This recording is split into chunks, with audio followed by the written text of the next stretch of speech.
नमस्ते, मैं चंद्रशेखर आप सभी को मैं अपने चैनल डिलीजेंट एकेडमी में स्वागत करता हूं।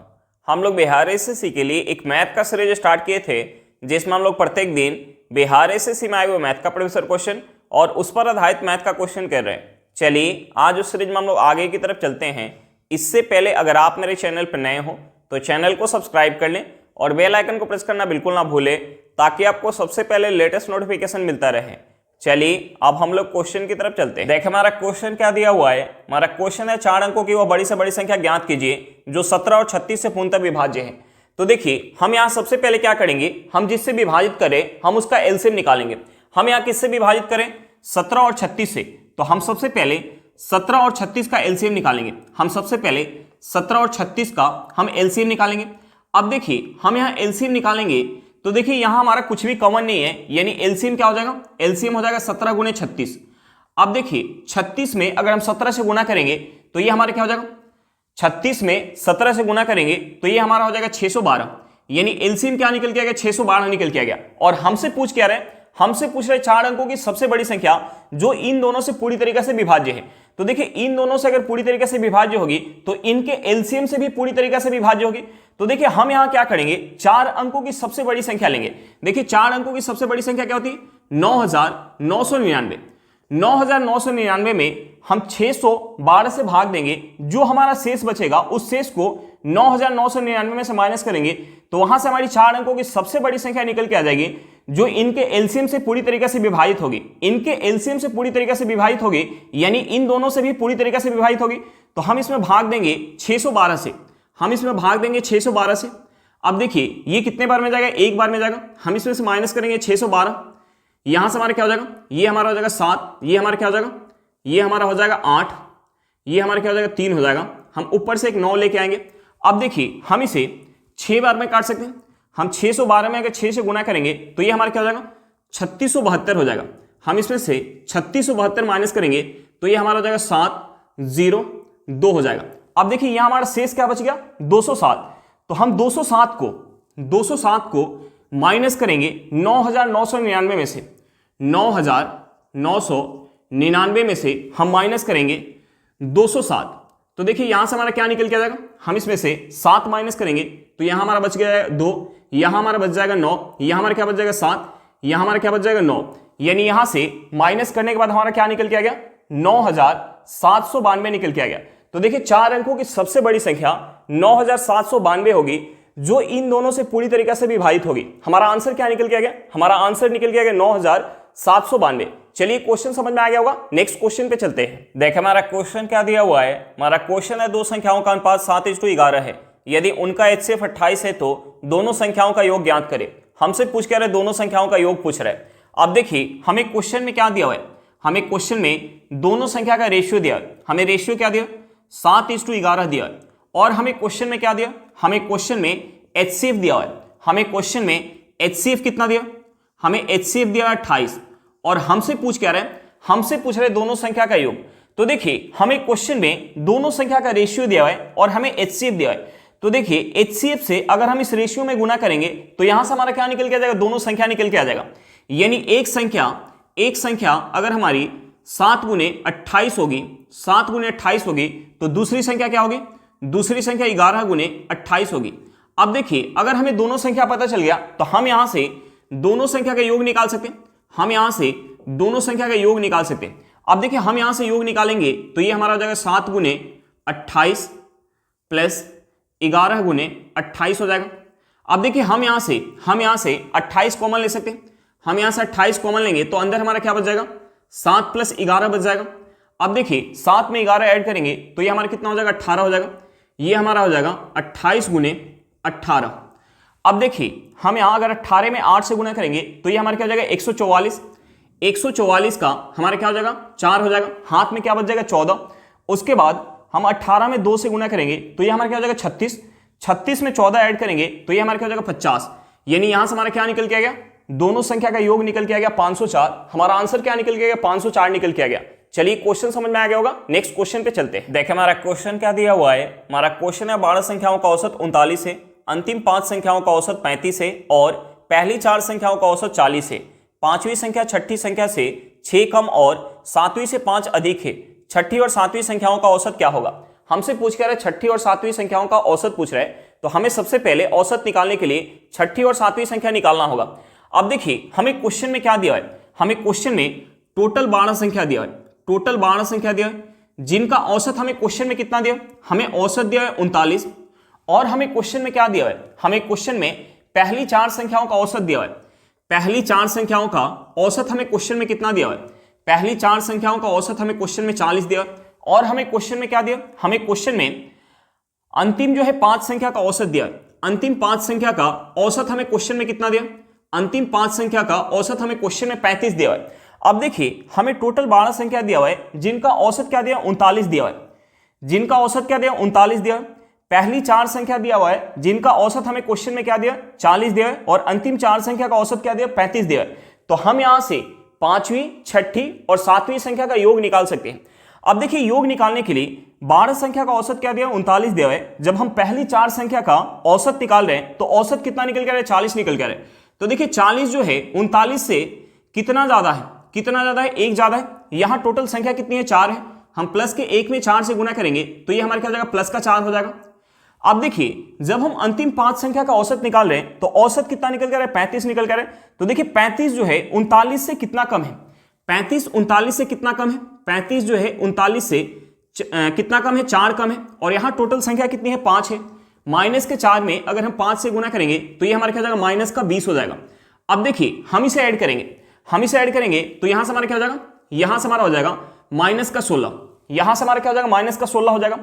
अब देखिए यहां से यानी पहली 4 और अंतिम 5 संख्या जो है औसत 39 रखने के लिए 16 कम लेके आ रही है। इसका मतलब यह होगा कि 5वीं, छठी और 7वीं संख्या मिलके औसत जो है 39 रखने के लिए 16 अधिक लेके आ रही होंगी। यानी यहां से योग क्या हो जाएगा, यहां से 5वीं, छठी और 7वीं संख्या का योग हो जाएगा 3 गुने 39 प्लस का 16।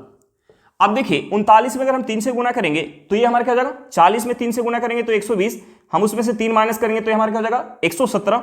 117 में अगर हम 16 ऐड करेंगे तो ये हमारा क्या हो जाएगा, ये हमारा हो जाएगा 133। यानी तीनों संख्या का योग क्या निकल के आ गया, 133 निकल के आ गया। अब देखिए हमें क्वेश्चन में तीनों संख्या के बारे में क्या दिया है, हमें क्वेश्चन में दिया है कि 5वीं संख्या छठी संख्या से 6 कम है।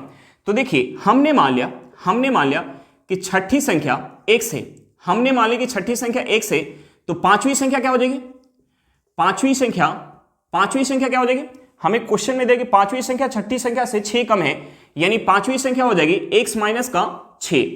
अब देखिए हमें क्वेश्चन में और क्या दिया है कि 5वीं संख्या 7वीं से 5 अधिक है, यानी 7वीं संख्या क्या हो जाएगी, 7वीं संख्या हो जाएगी x माइनस 11।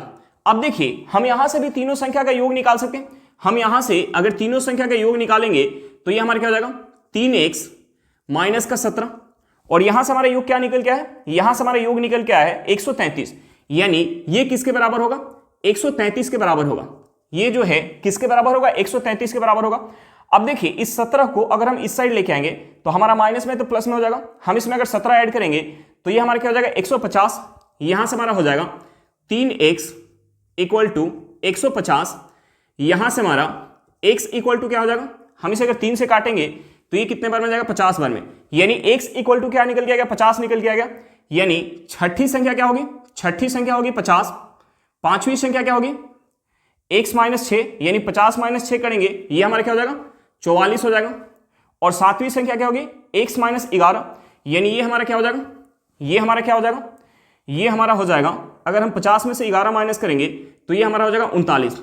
अब देखिए हमें जो है बीच के तीनों संख्या यानी 5वीं, छठी और 7वीं संख्या पता चल गया, और हमसे पूछ क्या रहा है, छठी और 7वीं संख्या का औसत पूछ रहे हैं। तो देखिए औसत निकालने के लिए, छठी और 7वीं संख्या का औसत निकालने के लिए हम क्या करेंगे, दोनों संख्या का योग करेंगे और उसमें 2 से भाग देंगे तो हमारा क्या निकल के आ जाएगा, औसत निकल के आ जाएगा।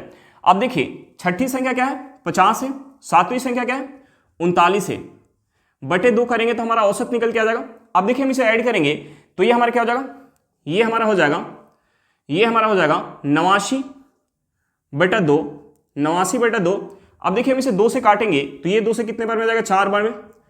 9 जो है 2 से 4 बार में जाएगा, हाथ में एक दशमलव लगाएंगे, 0 आएगा, हमारा 10 बन जाएगा। 10 जो है 2 से कितने बार में जाएगा, 5 बार में। यानी यहां से हमारा औसत क्या निकल के आ गया, 44.5 निकल के आ गया। हमारा आंसर क्या निकल के आ गया, 44.5 निकल के आ गया। चलिए क्वेश्चन समझ में आ गया होगा, नेक्स्ट क्वेश्चन पे चलते हैं। देखिए हमारा क्वेश्चन क्या दिया हुआ है, हमारा क्वेश्चन है a/b = 2:3 और b/c = 6:8 है, तो a/b/c ज्ञात करें। हमसे पूछ कर रहे a/b/c पूछ रहे हैं। अब देखिए हमें क्वेश्चन में क्या दिया हुआ है, हमें क्वेश्चन में a/b = 2:3 दिया है और हमें क्वेश्चन में क्या दिया, हमें क्वेश्चन में b/c = हमें क्वेश्चन में क्या दिया 6:8 दिया है और हमसे पूछ क्या रहा है, हमसे पूछ रहे a/b/c पूछ रहे हैं। अब देखिए हमने यहां मान लिया कि a = 2 यूनिट है तो b = कितना है 3 यूनिट, यहां जो है b = 6 यूनिट है तो c = कितना है 8 यूनिट। अब देखिए यहां b कितना है 3 यूनिट और यहां b कितना है 6 यूनिट, तो हम सबसे पहले b को बराबर करेंगे। अब देखिए इस 3 और 6 को बराबर करने के लिए हम क्या कर सकते हैं, अगर इस 3 में 2 से गुणा कर ले और इस 6 में 1 से गुणा कर ले तो ये दोनों बराबर हो जाएगा। अब देखिए अगर हम यहां 2 से गुणा करेंगे तो हमें इस रेशियो में 2 से गुणा करना होगा और हम यहां 1 से गुणा करेंगे तो हमें इस रेशियो में 1 से गुणा करना होगा।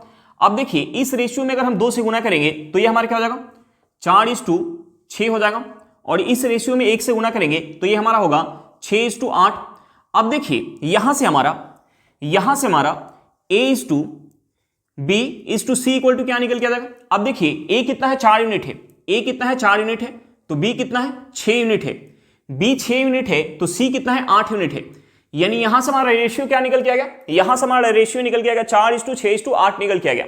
हमारा आंसर क्या निकल के आ गया 4:6:8 निकल के आ गया। चलिए क्वेश्चन समझ में आ गया होगा, नेक्स्ट क्वेश्चन पे चलते हैं। देखिए हमारा क्वेश्चन क्या दिया हुआ है, हमारा क्वेश्चन है a, b और c एक रेस्टोरेंट शुरू करने के लिए निवेश करते हैं। कुल निवेश 3 लाख रुपए था। b ने a की तुलना में 50,000 रुपए का अधिक निवेश किया और c ने b से 25,000 रुपए का कम निवेश किया। यदि वर्ष के अंत में अर्जित लाभ 14,400 रुपए था तो उस लाभ में c का हिस्सा क्या है। हमसे पूछ कर लाभ में से c का हिस्सा पूछ रहे हैं। अब देखिए हमें क्वेश्चन में टोटल लाभ दिया हुआ है और उस लाभ में से c का हिस्सा पूछ रहे हैं। तो देखिए अगर हमें लाभ का रेशियो पता चल जाए तो हमें टोटल लाभ दिया हुआ है तो हम उस लाभ में से c का हिस्सा बता पाएंगे। अब देखिए हम लाभ का रेशियो कैसे निकालते हैं, लाभ का रेशियो निकालने के लिए पूंजी का रेशियो निकाल के और समय का रेशियो निकाल के गुना करते हैं तो हमारा लाभ का रेशियो निकल के आता है। अब देखिए हमें इस क्वेश्चन में समय के बारे में क्या दिया है, हमें क्वेश्चन में दिया है कि यदि वर्ष के अंत में अर्जित लाभ 14,400 रुपए था, यानी टोटल समय कितना है 1 वर्ष का है, यानी तीनों के पास 1-1 वर्ष का समय है। हमें समय के बारे में दिया हुआ है कि तीनों के पास 1-1 वर्ष का समय है, यानी तीनों का समय क्या है बराबर है। तो देखिए जब समय बराबर हो तो जिस रेशियो में पूंजी रहता है उसी रेशियो में लाभ बढ़ता है। तो हम यहां सबसे पहले पूंजी का रेशियो निकालेंगे, जो हमारा पूंजी का रेशियो होगा वही हमारा लाभ का रेशियो होगा। अब देखिए मैं क्वेश्चन में टोटल पूंजी क्या दिया है, हमें क्वेश्चन में टोटल पूंजी दिया हुआ है 3 लाख रुपए। टोटल पूंजी क्या दिया 3 लाख रुपए दिया, टोटल पूंजी 3 लाख रुपए दिया है और हमें क्वेश्चन में पूंजी के बारे में दिया हुआ है कि बी ने ए की तुलना में 50,000 रुपए का अधिक निवेश किया और सी ने बी से 25,000 रुपए कम निवेश किया। तो देखिए हमने मान लिया कि ए जो है 100 रुपए का निवेश करे, हमने मान लिया कि ए जो है 100 रुपए का निवेश कर रहा है तो बी कितना कर रहा होगा, बी जो है कितना कर रहा होगा x प्लस का 50,000 रुपए निवेश कर रहा होगा, x प्लस का 50,000 रुपए, और सी कितना कम कर रहा होगा, सी जो है बी से 25,000 रुपए कम निवेश कर रहा है, यानी सी जो है x प्लस 25,000 रुपए निवेश कर रहा होगा। अब देखिए हमें जो है टोटल पूंजी दिया हुआ है तो हम यहां से तीनों का अलग अलग पूंजी निकाल सकते हैं। अब देखिए हम यहां तीनों का अगर अलग अलग पूंजी निकालेंगे तो यहां से अगर हम पूंजी का योग निकालेंगे टोटल तो ये हमारा कितना हो जाएगा, यहां से टोटल जो है पूंजी का योग कितना हो जाएगा, यहां से टोटल पूंजी का योग हो जाएगा 3x प्लस 75,000 रुपया, 3x प्लस 75,000 रुपया। और हमें क्वेश्चन में टोटल पूंजी क्या दिया है, हमें क्वेश्चन में टोटल पूंजी दिया हुआ है 3 लाख रुपया। टोटल पूंजी हमें क्वेश्चन में 3 लाख रुपया दिया है तो हम यहां से x का वैल्यू निकाल सकते हैं। अब देखिए इस 75,000 को अगर हम उस साइड लेके जाएंगे तो हमारा प्लस में तो माइनस में हो जाएगा, यानी यहां से हमारा क्या हो जाएगा 3x इक्वल टू 3 लाख में से अगर हम 75,000 माइनस करेंगे तो ये हमारा क्या हो जाएगा, ये हमारा हो जाएगा 2 लाख, ये हमारा हो जाएगा 2,25,000 रुपया, 2,25,000 रुपया। यहां से हमारा x इक्वल टू क्या हो जाएगा, हम इसे अगर 3 से काटेंगे तो ये 3 से कितने बार में जाएगा, ये 3 से चला जाएगा 75,000 बार में, यानी यहां से हमारा x इक्वल टू क्या निकल के आ गया 75,000 रुपए निकल के आ गया। x इक्वल टू हमारा क्या निकल के आ गया 75,000 रुपए निकल के आ गया। तो देखिए a का पूंजी क्या होगा, a का पूंजी 75,000 रुपया होगा, a का पूंजी क्या होगा 75,000 रुपया होगा। तो b का पूंजी कितना होगा, b का पूंजी 1,25,000 रुपया होगा, 1,25,000 25,000 रुपया होगा। और सी का पूंजी कितना होगा? सी का पूंजी होगा 1 लाख रुपया। सी का पूंजी कितना होगा? 1 लाख रुपया होगा। अब देखिए तीनों का पूंजी पता चल गया तो हम यहां से तीनों के पूंजी का रेशियो निकाल सकते हैं। हम यहां से तीनों के पूंजी का रेशियो निकाल सकते हैं, ए, बी और सी के पूंजी का रेशियो निकाल सकते हैं। अब देखिए ए का पूंजी कितना है? 75,000 रुपया। ए का पूंजी है 75,000 रुपया। बी का पूंजी कितना है? 1,25,000 रुपया। 1,25,000 रुपया। सी का पूंजी कितना है? 1 लाख रुपया। सी का पूंजी कितना है? 1 लाख रुपया। अब देखिए हम यहां से 3 जीरो से हम 3 जीरो को काट सकते हैं। यहां से भी हमारा कट जाएगा, यहां से भी हमारा 3 जीरो कट जाएगा। हम इसे अगर 25 से काटेंगे तो ये 25 से कितने बार में जाएगा? 3 बार में। ये 25 से जाएगा 5 बार में और ये 25 से कितने बार में जाएगा? 4 बार में। यानी यहां से हमारा पूंजी का रेशियो क्या निकल के आ गया? 3:5:4 निकल के आ गया। तो जो हमारा पूंजी का रेशियो होगा वही हमारा लाभ का रेशियो होगा। यानी उस लाभ में से ए को अगर 3 यूनिट मिल रहा होगा तो बी को कितना मिला होगा? 5 यूनिट और सी को कितना मिला होगा? 4 यूनिट। यानी यहां से टोटल लाभ कितना हो जाएगा? यहां से टोटल लाभ कितना हो जाएगा? यहां से टोटल लाभ हो जाएगा 12 यूनिट। और हमें क्वेश्चन में टोटल लाभ कितना दे? 14,400 रुपया। यानी 12 यूनिट का वैल्यू हमें क्वेश्चन में 14,400 रुपया दिया है। तो देखिए हमसे पूछ क्या रहे? हमसे पूछ रहे सी का लाभ, यानी 4 यूनिट का वैल्यू पूछ रहे। तो देखिए हम यहां से 4 यूनिट का वैल्यू निकाल सकते हैं। देखिए 12 यूनिट का वैल्यू 14,400 रुपया है तो 1 यूनिट का वैल्यू क्या हो जाएगा? 1 यूनिट का वैल्यू 1,200 रुपया हो जाएगा। तो 4 यूनिट का वैल्यू क्या हो जाएगा? 4 यूनिट का वैल्यू 4,800 रुपया हो जाएगा। यानी हमारा आंसर क्या निकल के आ गया? 4,800 रुपया निकल के आ गया। यानी सी को जो है उस लाभ में से कितना मिल रहा होगा? 4,800 रुपया मिल रहा होगा। चलिए क्वेश्चन समझ में आ गया होगा। नेक्स्ट क्वेश्चन पे चलते हैं। देखिए हमारा क्वेश्चन क्या दिया हुआ है। हमारा क्वेश्चन है मिश्रण ए में चॉकलेट और दूध का अनुपात 4:3 है और मिश्रण बी में चॉकलेट और दूध का अनुपात 5:2 है। ए और बी को 5:6 के अनुपात में मिलाकर एक नया मिश्रण बनाया गया। नए मिश्रण में चॉकलेट का प्रतिशत लगभग क्या होगा? हमसे पूछ कर रहा है नए मिश्रण में चॉकलेट का प्रतिशत पूछ रहा है। अब देखिए हमें क्वेश्चन में 2 मिश्रण दिया हुआ है, मिश्रण ए और मिश्रण बी। मिश्रण ए में चॉकलेट और दूध का रेशियो क्या दिया है? मिश्रण ए में चॉकलेट और दूध का रेशियो दिया है 4:3 दिया है। मिश्रण बी में रेशियो क्या दिया है? मिश्रण बी में रेशियो क्या दिया? 5:2 दिया है। अब देखिए हमने मान लिया कि मिश्रण ए में 4 यूनिट चॉकलेट है तो 3 यूनिट क्या है? दूध है। यानी यहां से टोटल मिश्रण कितना हो जाएगा? 7 यूनिट। मिश्रण बी में 5 यूनिट चॉकलेट है तो 2 यूनिट क्या है? दूध है। यानी यहां से टोटल मिश्रण कितना हो जाएगा? 7 यूनिट। यानी दोनों जगह से जो हमारा आयतन निकल के आ रहा है वो 7-7 यूनिट निकल के आ रहा है। यानी आयतन क्या निकल के आ रहा है? बराबर निकल के आ रहा है। अब देखिए अगर आयतन बराबर निकल के नहीं आता तो हम सबसे पहले आयतन को बराबर करते, लेकिन यहां से हमारा आयतन बराबर निकल के आ रहा है। अब देखिए हमें क्वेश्चन में आगे दिया हुआ है कि ए और बी को 5:6 के अनुपात में मिलाकर एक नया मिश्रण बनाया जा रहा है। यानी मिश्रण ए का अगर 5 यूनिट ले रहा है तो मिश्रण बी का 6 यूनिट ले रहा है। तो हम यहां क्या करेंगे? इस रेशियो में 5 से गुना करेंगे और इस रेशियो में 6 से गुना करेंगे। अब देखिए इस रेशियो में अगर हम 5 से गुना करेंगे तो ये हमारा क्या हो जाएगा? 20:15 हो जाएगा। और इस रेशियो में अगर हम 6 से गुना करेंगे तो ये हमारा क्या हो जाएगा? 30:12 हो जाएगा। अब देखिए हम यहां क्या करेंगे? चॉकलेट को चॉकलेट से ऐड करेंगे और दूध को दूध से ऐड करेंगे। अब देखिए 20 में अगर हम 30 ऐड करेंगे तो ये हमारा क्या हो जाएगा? 50 हो जाएगा। और यहां 15 में 12 ऐड करेंगे तो ये हमारा क्या हो जाएगा? 27 हो जाएगा। यानी एक हमारा नया मिश्रण बन के आएगा, उसमें अगर दूध चॉकलेट 50 यूनिट होगा तो दूध कितना होगा? 27 यूनिट। यानी रेशियो क्या निकल के आ गया? 50:27 निकल के आ गया। और हमसे पूछ क्या रहे? हमसे पूछ रहे नया मिश्रण में चॉकलेट का प्रतिशत पूछ रहे हैं। तो देखिए नया मिश्रण में चॉकलेट कितना है? 50 यूनिट है। टोटल जो है नया मिश्रण है कितना? 77 यूनिट। टोटल जो है नया मिश्रण कितना है? 77 यूनिट। गुने 100 करेंगे तो हमारा क्या निकल के आ जाएगा? चॉकलेट का प्रतिशत निकल के आ जाएगा। यहां से हमारा हो जाएगा 5,000/77%। यहां से हमारा लगभग में क्या निकल के आ जाएगा? यहां से हमारा लगभग में निकल के आ जाएगा 65%। हमारा आंसर क्या निकल के आ गया? 65% निकल के आ गया।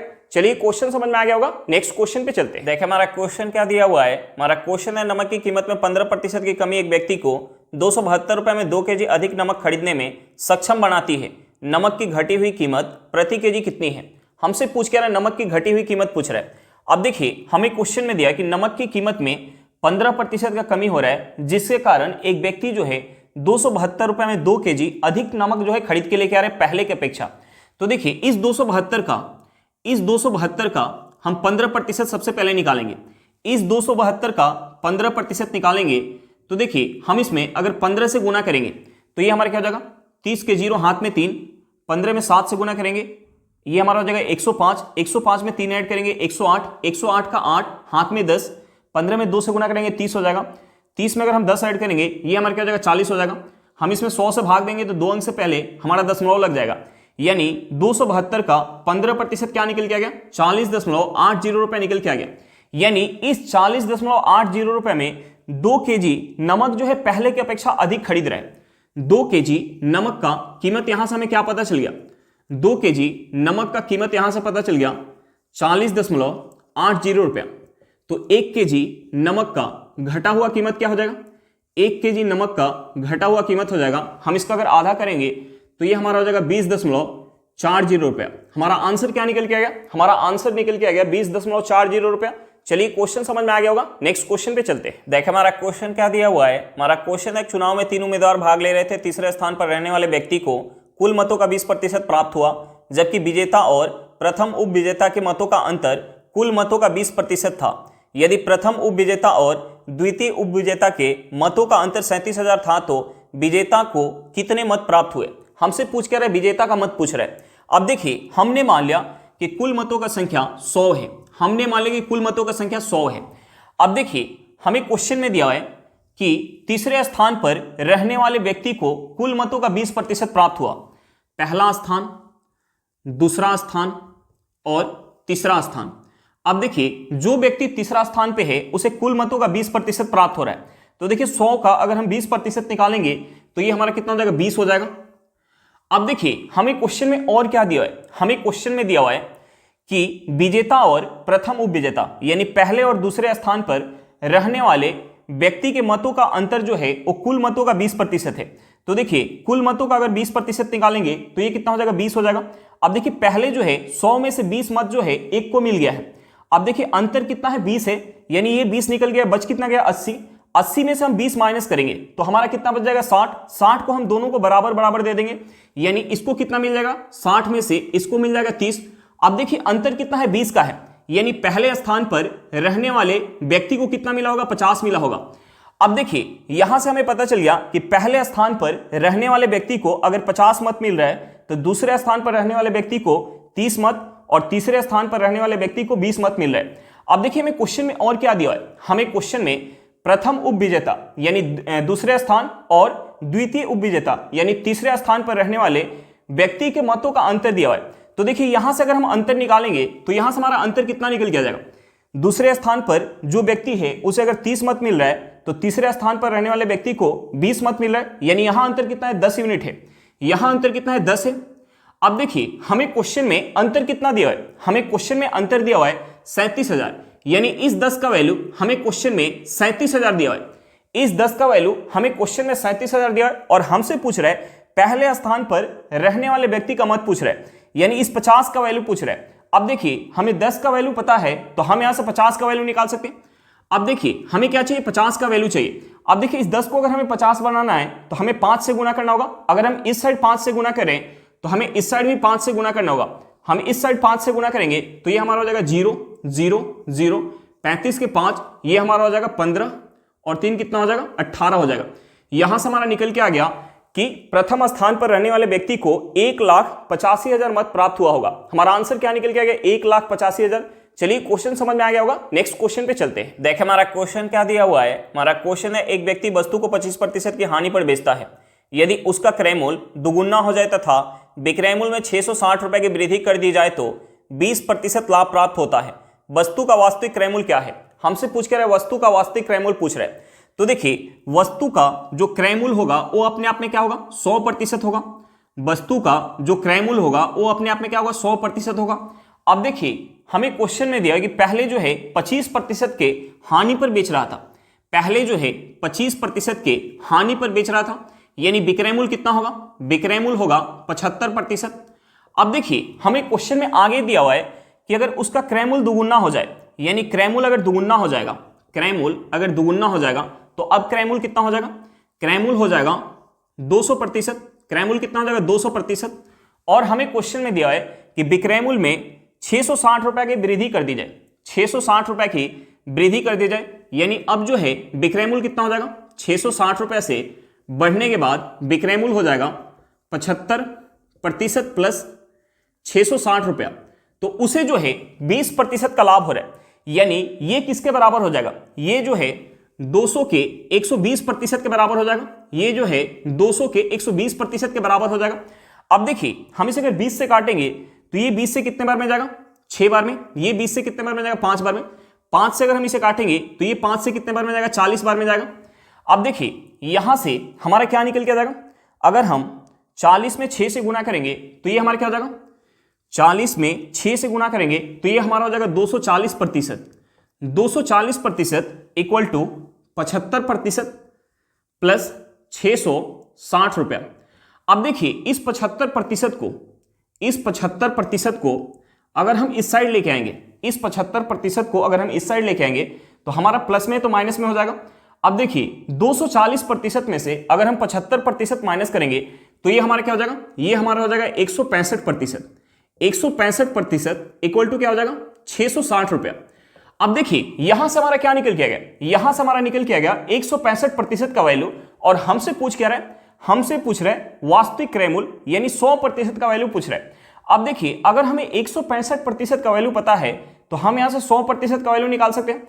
हम यहां सबसे पहले इसे अगर 11 से काटेंगे तो ये 11 से कितने बार में जाएगा, ये 11 से जाएगा एक बार में, हाथ में 5, 55, 11 से कितने बार में जाएगा, 5 बार में, यानी ये हमारा हो जाएगा 15%। अब देखिए इस साइड अगर हम 11 से भाग दे रहे हैं तो हमें इस साइड भी 11 से भाग देना होगा, इस साइड 11 से भाग देंगे तो ये 11 से कितने बार में जाएगा, 60 बार में जाएगा, यानी यहां से हमारा 15% इक्वल टू क्या निकल के आ गया, 60 रुपए निकल के आ गया।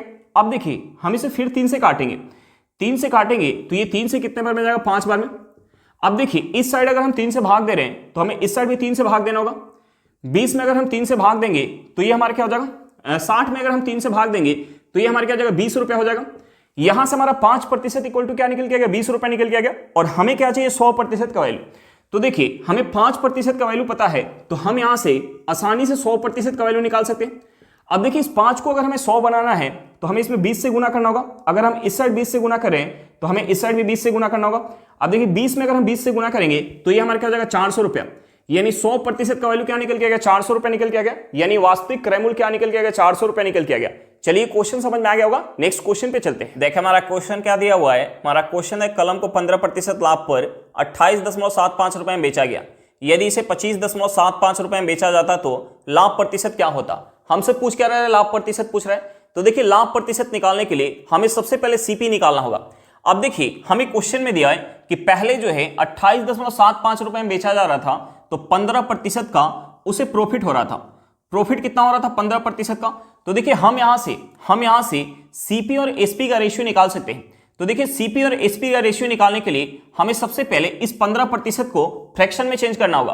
15% को फ्रैक्शन में चेंज करेंगे तो ये हमारा क्या हो जाएगा, 3/20, यानी सीपी अगर 20 यूनिट होगा तो 20 पे 3 का प्रॉफिट हो रहा होगा, यानी एसपी कितना होगा, 23 यूनिट। यानी यहां से हमारा सीपी और एसपी का रेशियो क्या निकल के आ जाएगा, सीपी अगर 20 यूनिट होगा तो एसपी कितना होगा, 20 पे 3 का प्रॉफिट होगा, यानी एसपी कितना होगा, 23 यूनिट होगा।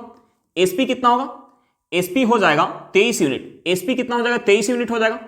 अब देखिए हमें क्वेश्चन में एसपी कितना दिया है, हमें एसपी दिया हुआ है 28.75 रुपया, यानी इस 23 यूनिट का वैल्यू हमें क्वेश्चन में 28.75 रुपया दिया हुआ है। तो देखिए हम यहां से इस 20 यूनिट का वैल्यू निकाल सकते हैं। हम सबसे पहले यहां से 1 यूनिट का वैल्यू निकाल लेते हैं। 1 यूनिट का वैल्यू कितना हो जाएगा, हम इसे अगर 23 से काटेंगे तो ये 23 से जाएगा एक बार में, हाथ में क्या जाएगा 5, ये हमारा हो जाएगा 57, 23 से 2 बार में जाएगा, हाथ में कितना जाएगा 11, 23 दूना 46, 57 में से 46 माइनस करेंगे कितना हो जाएगा 11, हम 5 लेके आएंगे, ये हमारा कितना हो जाएगा 115, 23 से कितने बार में जाएगा, 5 बार में जाएगा। अब देखिए यहां जो है 2 अंक से पहले दशमलव है तो हम यहां भी 2 अंक से पहले दशमलव लगाएंगे, यानी 1 यूनिट का वैल्यू क्या निकल के आ गया, 1.25 रुपए निकल के आ गया। तो यहां से हम 20 यूनिट का वैल्यू निकाल सकते हैं। 20 यूनिट का वैल्यू कितना हो जाएगा, हम इसमें अगर 20 से गुना करेंगे तो ये हमारा कितना हो जाएगा, ये हमारा हो जाएगा 25 रुपया, ये हमारा कितना हो जाएगा 25 रुपया हो जाएगा। अब देखिए यहां से सीपी हमारा क्या निकल के आ गया, वस्तु का सीपी निकल के आ गया 25 रुपया, और हमसे पूछ रहा है कि वस्तु को 25.75 रुपए में बेचा जाए तो कितने प्रतिशत का प्रॉफिट होगा। यानी अब एसपी क्या दिया हुआ है, एसपी दिया हुआ है 25.75 रुपया। एसपी क्या दिया, 25.75 रुपया। तो देखिए यहां जो है प्रॉफिट कितने का हो रहा है, यहां प्रॉफिट हो रहा है 0.75 रुपया का। कितने पर, 25 रुपया पर, गुने 100 करेंगे तो यहां से हमारा प्रॉफिट परसेंट निकल के आ जाएगा। अब देखिए 25 से ये कितने बार में जाएगा, ये 25 से चला जाएगा, ये 25 से चला जाएगा 0.03 बार में। ये 25 से कितने बार में जाएगा, 0.03 बार में। अब देखिए अगर हम 0.03 में 100 से गुना करेंगे तो ये हमारा क्या हो जाएगा, ये हमारा हो जाएगा 3%। यानी उस वस्तु को 25.75 रुपए में बेचा जाएगा तो उसे 3% का प्रॉफिट होगा। हमारा आंसर क्या निकल गया, 3% निकल के आ गया। चलिए क्वेश्चन समझ में आ गया होगा। आज के लिए इतना ही, फिर मिलते हैं नेक्स्ट क्लास में। अगर क्लास अच्छा लगे तो क्लास को लाइक करिएगा। अगर आप मेरे चैनल पर नए हो तो चैनल को सब्सक्राइब करिएगा और क्लास को अपने दोस्तों के साथ शेयर करना बिल्कुल मत भूलिएगा। चलिए बाय बाय।